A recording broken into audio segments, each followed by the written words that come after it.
but still it is reaching only a small section of the farmers.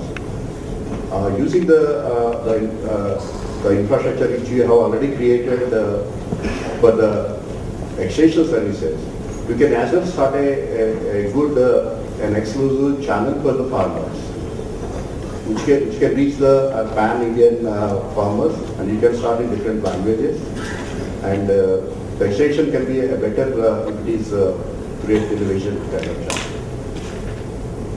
No, you're right. Actually, we can do many more things on the same channel first, and we can expand. But it's a very laborious exercise. It's very simple. You have to align the interests of everybody in the common direction. You have to create a circumstance where there is win-win-win for everybody. The lesser you know, you can only get convinced when you get a win quickly. They don't understand it in a classroom like this with theory. You can just pick up the idea and say, yes, this is great. So, and every time you start a new thing, who will bring the telemedicine there, right? Who will be the one selected to sell their seeds in our place? Now, whose tractor will be available? Because at the moment, we can't create a supermarket there, where every tractor is available, right? We have to go step by step, because it is such a feeble market that it is not possible to do. And we are also a commercial organization. Every quarter I stand up and avoid the brickbats. And if you read the analysts who have written over a period of time, and when I was diversifying my company, they said that Deveshwar is destroying shareholder value. Why is he diversifying? If the shareholder wants to put money into paper, they should go and put it into a paper company. Why should ITC want to get into paper business? If he wants to be in a hotel business, it should be separately done. And so because he's got very difficult in analyzing ITC's complex balance sheet, so he wanted it simplified.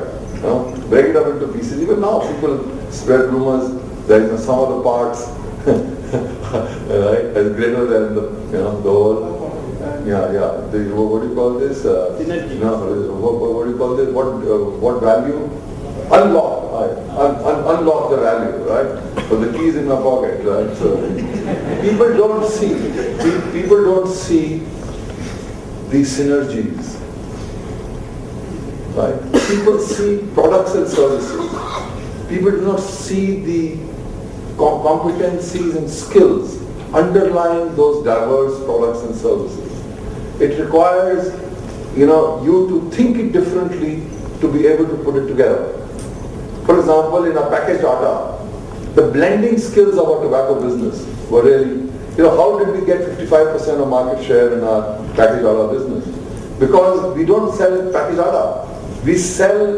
We buy 18 grades of wheat. We don't buy wheat, right? Our competitors buy wheat. We buy 18 grades of wheat, and we blend it for the southern, for the western, for the eastern, and for the northern markets. So everybody in the same brand, depending on where you are, get a customized solution. That is how in a short while it becomes 55%. And this blending thing would be only, it is a skill that we've used. Similarly, our hotels chefs, if you're in the foods business, who is better qualified than us, who's engaging with the consumer, the Indian consumer taste? Every part of India. India is not one market. Every part of India. And then you can actually create recipes that are superior to anybody else can. You can't bring these recipes from overseas. And who's got the chefs? Hundreds of them who every day interact. We have got them. So it's a matter of saying, how is hotels and foods business, packaged food business? This is one way. So you want to energize it. Right? So there are lots of synergies. It's a long subject, but it takes time.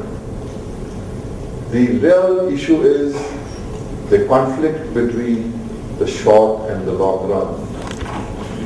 And if we can create in our policy system a long-term orientation, a favor for the long-term orientation, a tilt in favor of long-term orientation, then we can create, we can align the short run with the long run, right? Much more conveniently. And I believe that, because we've talked about rural markets forever. And when I started work, there were rural problems. The rural marketing was a subject of great importance, right? And it continues to be of great importance. Because until we've got the Bharat Nirman program, we're spending huge sums of money, until we basically solve the problem of finding a way of empowering and creating wealth, creating the size of the wallet to the disadvantaged. This market will be and most of India's corporate bodies are really buying overseas. But I mentioned to you that 800 million opportunity, even now it is available, because if I were to spend money, I should build a hotel in Manhattan, because now it is available cheaply, right? Or on Park Lane in London, or anywhere else. But I think therefore this is a matter of, it's part of a political economy.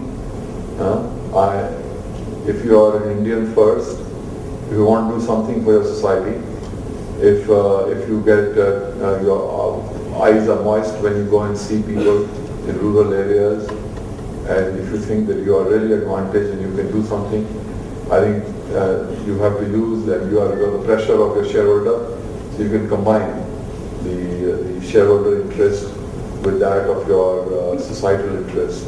And if you can innovate in a manner that provides benefit to both, I think then you can feel fulfilled and leave a legacy that you can be proud of. Any more questions? Sir. Yes, sir.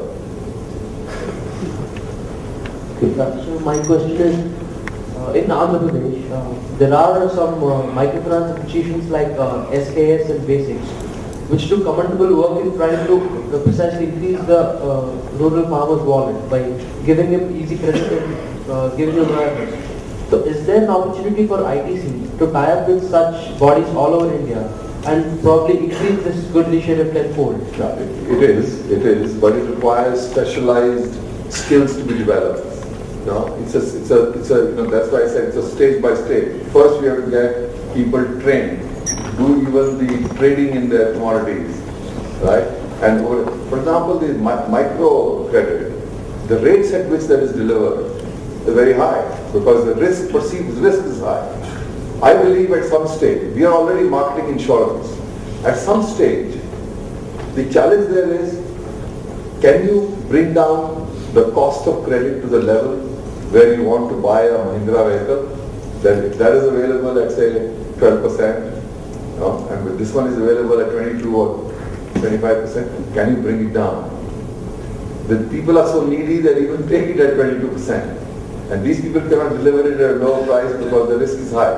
The idea is that we can combine, because the databases that we have got now can reduce the element of risk in delivery of their microcredit.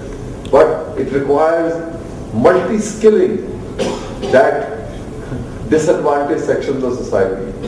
So it will take time, but I think we will get there. Your answer is absolutely right. We'll get there one day, that we can actually deliver microcredit at prime rates and still make money, because the cost of delivery and transaction will be small. So one question. So this Connect 2008 was very special because the very first day of the topic when I came here, so they were talking about VC funding. So here I was talking about some ideas and people were talking about a short-term benefit. Whether your business can break even in 2 years or 3 years. And today, after taking this topic of rural 800 million opportunity, and after listening to your keynote, we see that this is what we are talking about. This 800 million is the long-term one, which needs investment in the long term. So, sir, I want to ask you, why don't you take these entrepreneurs who want to work on this 800 million opportunity, and also take along all those along with you? And I think this Connect 2008 will offer. You're most welcome if you are willing to sacrifice the short run for the long run. Sir, adding on Please get in touch with Shiv Kumar. We are looking for a pound of brain for a penny of money. That's what I was talking about, leveraging all these guys, not one person who can do this really. But I think you have set the right stage, and I think. Thank you. I do agree. I think more people have to begin to think like this. But even that, I think the policy can change it. So